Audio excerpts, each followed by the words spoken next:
Hey guys, so it's been about a month now since I was last at this crossing at Mont Road in Mont, and as you can see, there's brand new signals installed here, just like Surrey Hills. So the new signals here have unmarked bases, a Westinghouse gate mechanism, a white with black riding stopper and signal sign, two Westinghouse new style LEDs on a Westinghouse Crossarm, a 3-track sign, a crossbuck and a pole cap. There's these two crossing fault signs here and one on the other side, and they're terribly small, unlike the usual ones or the older ones. And general signal e-bell, a Wishbone Gate and 3 Artcraft gate lights. But the gateless signal has an unmarked base, which is behind the fences, 6 Westinghouse LEDs on 2 Westinghouse Crossarms. This one looks like it's been painted or like washed strangely. As you can see, it looks a little bit different to the other one. A red crossbuck and a 3-track sign just in there.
Okay, so the gateless signal here has an unmarked base, a white with black riding stopper and signal sign, 4 newer style LED lights made by Westinghouse, and 2 Westinghouse Crossarms, 3-track sign, a crossbuck and a pole cap. The gated signal has 2 unmarked bases, a Westinghouse gate mechanism, a general signals e-bell, a Wishbone Gate and 3 Artcraft gate lights. The signal pole has another unmarked base, white with black riding stopper and signal sign, 6 Westinghouse newer style LEDs on 2 Westinghouse Crossarms, a 3-track sign, a red crossbuck and a pole cap.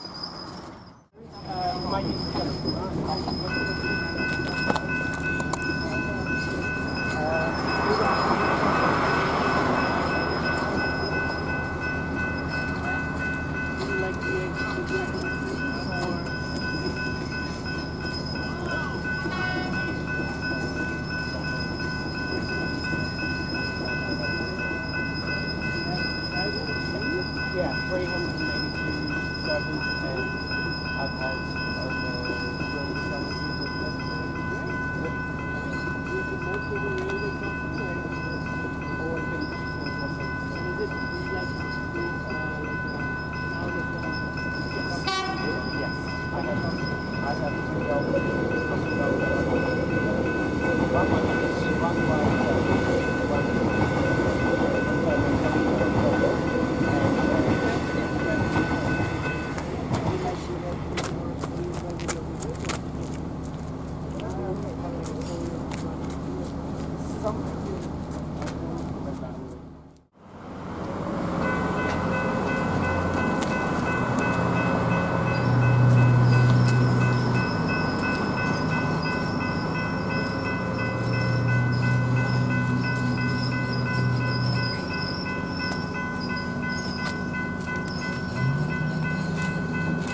go, Harry. Love your work, mate.